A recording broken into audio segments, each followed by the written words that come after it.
A conspiracy charge is often referred to as the most powerful tool at the government's disposal because of its evidentiary advantages in holding multiple individuals accountable for their involvement in a collective criminal scheme.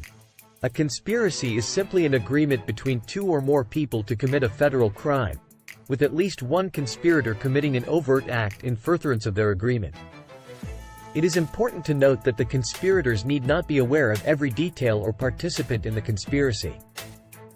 Also, the mere knowledge of its existence or knowing association with those involved in criminal activities is insufficient to establish intent.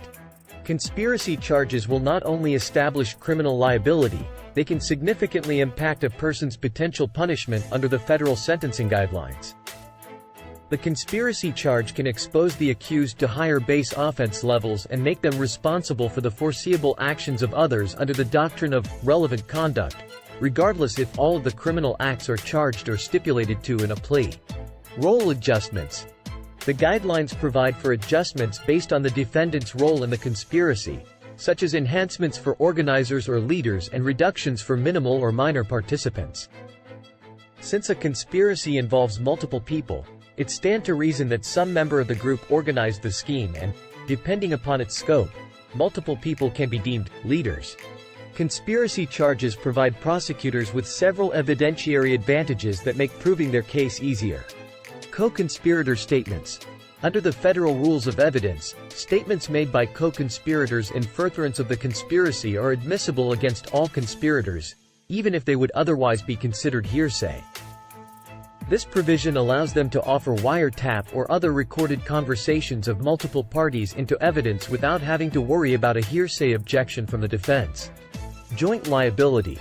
Conspirators can be held jointly liable for the acts of their co-conspirators, meaning that each conspirator can be held responsible for the entire scope of the conspiracy, regardless of their individual involvement.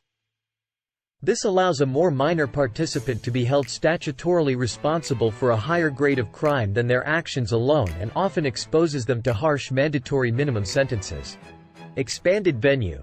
Prosecutors can bring conspiracy charges in any federal district where an overt act in furtherance of the conspiracy occurred, providing greater flexibility in choosing the most favorable venue for prosecution. Defendants facing conspiracy charges may raise various defenses to challenge the government's case. Insufficient evidence of agreement. The defendant may argue that the government has failed to prove the existence of an agreement to commit a federal crime.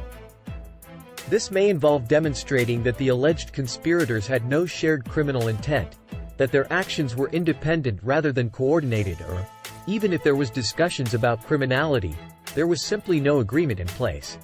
Withdrawal. A defendant may claim that they withdrew from the conspiracy before its completion, thereby negating their liability. To establish withdrawal, the defendant must generally show that they took affirmative steps to disassociate themselves from the conspiracy and communicated their withdrawal to the other conspirators. Lack of knowledge or intent. The defendant may argue that they lack the requisite knowledge of or intent to participate in the conspiracy. For example, a defendant might claim that they were unaware of the conspiracy's criminal objective and that they believed they were engaging in lawful conduct. This can be true even if others did agree to commit a crime and someone's truly innocent actions furthered their illegal objectives. Entrapment. A defendant may assert that they were entrapped by law enforcement officers who induced them to participate in the conspiracy. To establish entrapment, the defendant must show that the government induced their participation and that they were not predisposed to commit the crime. In conclusion, conspirator liability in federal prosecutions is a complex and multifaceted area of criminal law.